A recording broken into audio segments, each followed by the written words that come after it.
ખાલી ટાલી આજે જૂનાગઢ ખાતે જિલ્લા સંકલન સમિતિની બેઠકમાં વિસાવદરના 35 પ્રશ્નો રજૂ કર્યા, જેમાં ખાસ કરીને ખેડૂતોને થતી મુશ્કેલીઓ, ગામડાઓમાં સ્મશાનની દુઃખદાયક સ્થિતિ, યુવાનો માટે લાયબ્રેરી, જરૂરી સુવિધાઓ અંગે ખાસ રજૂઆત કરી. ભેસાણ, સુરત અને વિસાવદર સુરતની બસ શરૂ કરવા પણ માંગ કરવામાં આવી છે. છોડવડી ગામે પ્રોપર્ટી કાર્ડની સમસ્યા, માલધારીઓને ચરાવવા ન વાડા કે જગ્યા માટે અરજી અંગે જાણકારી મેળવી. ક્યાંક કોઝવે તૂટેલા છે તો ક્યાંક વર્ષોથી પુલની કામગીરી ચાલી રહી છે, તે અંગે પણ રજૂઆત કરી. ગામડાઓમાં વીજ ફોલ્ટની સમસ્યા, કુબારાવની ગામનું હક્કપત્રક 2006 તલાટી મંત્રીએ ગુમ કરી દીધું, જે અંગે હક્કપત્રક માટે ખેડૂતોને થતી મુશ્કેલી, ગામડાઓમાં સ્મશાનમાં છત, ખાટલી જેવી સુવિધા પણ નથી, એ વાતને શરમજનક બતાવી તાત્કાલિક આ અંગે સુવિધા આપવા રજૂઆત કરી હતી.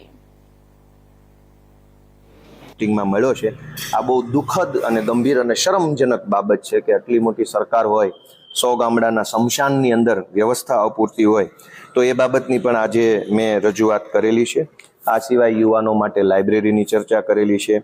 આ સિવાય આંબેડકર ભવન માટેની વાત પણ કલેક્ટર કચેરીમાં મૂકી. અનુસૂચિત જાતિ સમાજને કોમ્યુનિટી હોલ એટલે કે આંબેડકર ભવન બાંધવા માટે જમીન ફાળવણી બાબત અથવા એનું બાંધકામ કરવા બાબતે શું વ્યવસ્થા છે એની ચર્ચા પણ આ મિટિંગમાં થઈ છે. અને 100 વારના પ્લોટ ગરીબોને જે મળે છે એ બાબતને લઈને પણ આજની મિટિંગમાં મેં ચર્ચા કરેલી છે. તો કુલ મળીને જૂનાગઢ ગ્રામ્ય, વિસાવદર અને ભેસાણ આ 3 તાલુકાની અંદર આમ જનતાને લાગુ પડતા હોય એવા 35 કરતાં પણ વધુ પ્રશ્નો બાબતે આજે કલેક્ટરની અધ્યક્ષતામાં